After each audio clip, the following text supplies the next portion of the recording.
Good morning, good afternoon, good evening, wherever you are, whatever you're doing, and welcome to another episode of Newsround for Anfield Index. It is Thursday, the 14th of August. 1 day left. 1 day until the Reds kick off the Premier League season. Friday the 15th, Bournemouth under the lights. And to be honest, for all the other stuff that goes on, which we talk about, if you can't get excited by that, I can't really help you too much, in all honesty. I'm your host, Dave Davis, coming to you from muggy as hell, Edinburgh. The sun is out, but it's just muggy and horrible. It's not the heat you like. Complaining about the sun, I get it. And fingers crossed, wherever you are in the world, it's good weather. Just tone the humidity down a bit would be nice. But anyway, let's talk all things Liverpool. What is going on this morning? What are going to be the themes of today? I reckon you've got a fair idea, truth be told. But on the screen there, Liverpool, the inside training was out. The inside training yesterday, for those who watched those, just to get a clue of how things are building up, who's available, who's not available. And maybe the most pleasing aspect on the screen, there he is. Looks like he's well in training. He was doing all the sort of catch the ball, run round, all the things that the tricks, Ruben Peters, etc. is running. Joey Gomez. Now, this does not mean, as we know, he's definitely back for the game on Friday, but we will not have long to wait, because at 9 a.m. today, so you ain't got too long, people, Arne Slot will be addressing the media for his press conference. So hopefully, I'm sure someone will ask him, is Joe Gomez available for this one? Because more centre-back cover, someone who can also cover right-back, because we don't know. We're waiting for news and updates, but couldn't see Conor Bradley anywhere in any of the footage that people have pointed out. So, and I can know some people are going to be saying, well, Gomez will be injured before you know it, etc. But let's take the positives, and let's be positive with the first Premier League game of the season coming up. What else you can be positive at this morning is all the headlines. Paul Joyce tweeted it about 7-11, saying the medicals to begin today after Giovani Leone is given permission to travel to complete his Liverpool move. That was after Paul Joyce had confirmed yesterday that they were closing in on a deal for an initial 26 million. So the 18-year-old, 6'5", bodies Lukaku and Vlahovic, looks like he is going to become a Liverpool player before you know it. And if you think about the timeline, we know Michael Edwards and Richard Hughes love a Friday, don't we? So medical today, flying in, and that means Adam, Justin Bieber's son and all them, they're going to be tracking those planes. So when he's landing, etc. for timings. But you feel we'll get the full announcement Friday, won't we? Exciting. And in fact, it all goes back to last night, doesn't it? Because it was about yesterday afternoon we started to get things that, because we wondered, Guehi, Leone, what was going to happen. And there it was, just before 8:30 last night. Fabrizio gave us the here we go. Giovani Leone to Liverpool, here we go. Deal agreed with Palmer for the 18-year-old centre-back. No loan, that's never been discussed. Leone joins Liverpool now as part of Arne Slot's plans. Bit of a different reference to the fee. Fee around 35 million euros with sell-on clause. No convincing ever, as Leone wanted Liverpool. So yeah, here, different fee there from Fabrizio. 26 million from Paul Joyce. Fabrizio, 35 million euros with a sell-on clause. Again, you'll always get different reporting from the UK, Italian side, or, history has told us this many, many a time. And he did have, before I don't know if he actually sleeps, Fabrizio Romano, but late on as well, he did say Leone will fly to Merseyside on Thursday in the next hours. The deal is sealed. All documents have been approved, and Liverpool have just authorised Leone to fly for medical tests. Hence, if you join me and you missed that first bit, sort of the breaking of earlier news, sorry, not breaking news, that's wrong, isn't it? The medical to begin today for Leone after he's given permission to travel to complete his Liverpool move. Exciting, isn't it? It's been a while, this one. And there's a few things just to call out from Paul Joyce's article, which I think are worth mentioning. And this is almost part of the buy headline. The 18-year-old has emerged as one of the brightest centre-back prospects in Europe at Parma and will be part of the Premier League champions' first-team squad if he joins. Liverpool have been looking for this young centre-back for a while. And part of it is that you can never directly replace Virgil van Dijk, who, for me, again, not interested in debating this, but for me, the greatest centre-back we've ever had before we start getting into the Hansen and other mix, etc. Just, the sheer gifts, the ability, everything around that. You're never going to get a direct replacement, I think, for Virgil van Dijk. But as that saying goes, you can start to replace him in the aggregate. And Liverpool have been looking for this young centre-half to really, develop, haven't they? All the way back to Lenny Yoro when, United came in with stupid money or probably ruin him. But again, that's a different discussion.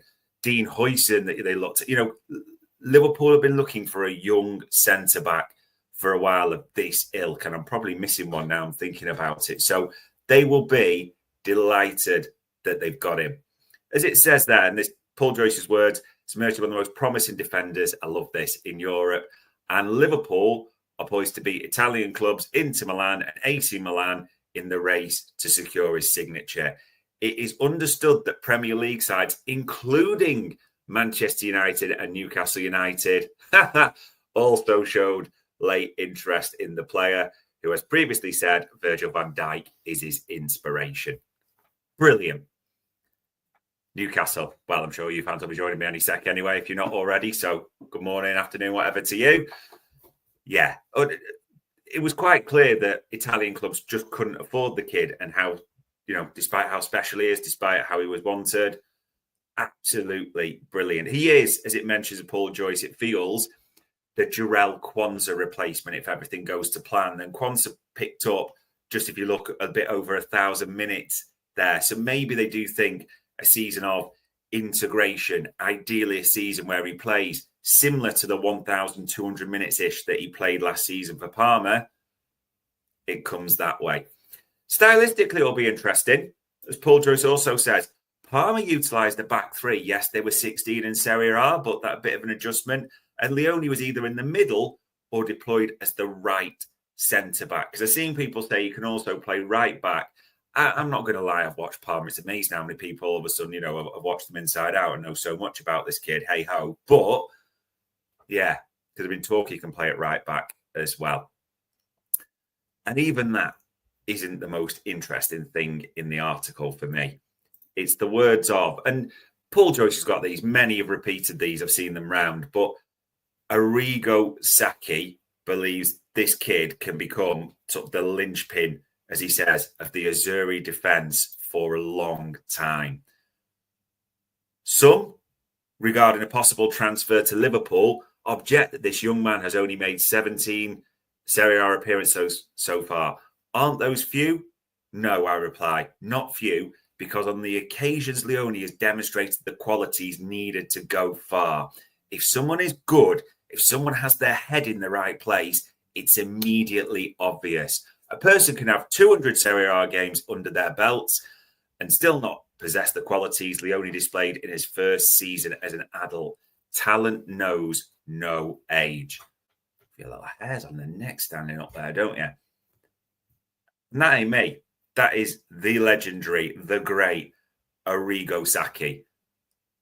And again, if you don't know about the former AC Milan coach, Italy coach, and his record, I probably can't help you with anything.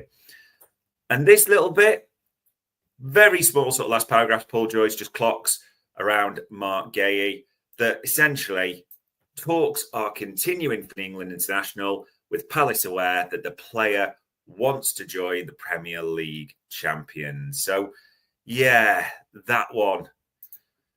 So the thing is with Guehi, this is still lingering a little bit. I can't be hypocritical and go back on what I've said. If it's Guehi and Leone, brilliant. That's the centre-back, massive tick. Yes, you still want Konate to renew, but there's less pressure on that somewhat now. Because Guehi can have an immediate impact, and Leone's one for the future. Brilliant. If it was just Guehi, you'd be like, okay, it's the now. They still got maybe future problems, but that can make a real challenge. And I did say if it's just Leone, you could find yourself thin on the ground, because it does feel all of a sudden that with one injury, it's Gomez who might not be available. And as for all the talent in the world, it seems that Leone has, imagine putting him in straight away against Arsenal away or something like that, or in a big game. It is a big call. That's not being derogatory, but the jump from 16th in Serie A and a back three to the top of the Premier League, a back four, and what's expected of Liverpool centre-backs is ginormous. So I still want to see Mark Guehi arrive. I mean, we did some digging at Anfield Index yesterday, and part of it was suggested that actually, for all the talk that Guehi wants to come to Liverpool, as Paul Joyce reported, all that, the deal, it's the fees, the wages are not an issue. It's about Mark Guehi making a decision. Will he get game time regularly in a World Cup year? That's apparently where it comes to. And if not, he could, despite what Steve Parish wants, he does have the option of seeing it out on a free, and you know where he'll end up with us in a year. But I want to win right now. And with Alisson, Van Dijk, Salah, only, a couple of years, maybe 1 year left to go potentially with Alisson, you want players through the door to make the difference right now. So we'll see if anything develops further on that. Palace have got obviously a game at the weekend as well. Maybe it might just go quiet. We'll have to see. And it's always important to mention from the Italian side, Di Marzio, as you all know, no set to report. He says 35 million euros, of course, including bonuses, and a 10% on the resale. So maybe Parma have done a Michael Edwards, Richard Hughes, not their normal 20% that those two get, but got 10% in the mix as well. For all this, time will tell if it's a good deal. But it's exciting, isn't it, eh? I feel reluctant putting this guy on the screen, but in regards to it's always sort of, things that came out this morning. Kaveh Solahol, the Sky guy, Liverpool still keen on Mark Guehi, but will not overpay because they can sign him as a free next summer. However, it's important to mention that at 7:23 last night, he also tweeted it's looking likely that Mark Guehi will stay at Crystal Palace and leave on a free transfer. This is just an OK Corral showdown, isn't it? Leveraging. Palace want to leverage their position. They want to get the most possible for Mark Guehi. Steve Parish has said that. There's zero doubt at all. They're good negotiators normally as well. They want to get the maximum value. Liverpool will have a figure which will be, when we've appraised it, and we're not going to pay over that. They do want the player now, but they're not going to pay over a figure. And they do have the option of saying, well, okay, we'll just get him on a free next summer. Mark Guehi is in almost a blessed position, isn't he? Of, I can stay, be captain at Palace, play in Europe, see it out on a free, or I can go to the Premier League champions. It's all about, and he's also thinking, he is, England, World Cup. Where am I going to get enough game time? What gives me the best possible shot at that? I understand it all. It's just simply for Guehi, everyone leveraging their position. Would not be surprised if we got more developments today or maybe past Friday, because there's such a big gap, isn't there, from that Friday game against Bournemouth over a week until the following, not the next Monday, but the following Monday, we play Newcastle. So there's a lot of time to do business and sort things then. And it's important I mention Newcastle because, of course, you know which player we're going to mention. And the dominoes maybe, fingers crossed, for the love of baby Jesus, Moses and the orphans, start to fall. Because yesterday, Craig Hope, the Geordie Patch journalist, had Visser told by Brentford to train with the players who won't be part of the first team squad. Dominoes still need to fall. And it's all this big chain, isn't it? Adley to Bournemouth, Utara to Brentford. So Visser can go to Newcastle, who also look like they're signing Jacob Ramsey. And if Ramsey and then Visser come through the door, the hope is you absolutely know where I'm going with this. And other reports, just one from, because it links to it, from a Newcastle fan site late yesterday afternoon. Isak is still training alone. We know, as David Ornstein said, that even if Liverpool, I'm not playing for you again, we had a gentleman's agreement, all this, blah, blah, blah. Totally not reintegrated, as the famous word keeps coming up, into the squad. So he's going to miss that opener, of course he is. But also in this article, it's mentioned that, again, Nicholas Jackson seems to be back on the radar. A striker that wants to leave Chelsea. A striker that, according to Jason Burt, the Telegraph, wants to go to Newcastle. I mean, subliminally, like, I was go through my head. Come on, Newcastle people. Eddie Howe, your nephew. Visser, Jackson, Ramsey in, Isak out, and pretty much the money's level to still do other things. A player that does not want to be at your club, to get Visser, Jackson, 2 strikers in, Ramsey, someone who can play attacking mid, when gives you a bit more depth there, different formations. It just makes all the sense in the world, doesn't it? But we know how good they've been with business. But anyway, exciting all round, people. As I said, Arne Slot press conference at 9 a.m. Surely we'll get asked about Joe Gomez, Conor Bradley, things. Let's save yourselves time. He's going to get asked about Leone and all this. And, he'll just be straight back. So he might give you a little bit on Leone, possibly, because medical, but he'll probably say, until he's our player, something along those lines. You know how efficient Arne Slot is with all of this. But we'll see what time he lands. We'll see, likely announced on Friday at some point. Maybe he's even on the pitch at halftime before the game. Just a thought anyway. 1,000,001 things going on. It's just exciting, isn't it? All round. And on Thursday, the 14th of August, that was another news round for Anfield Index.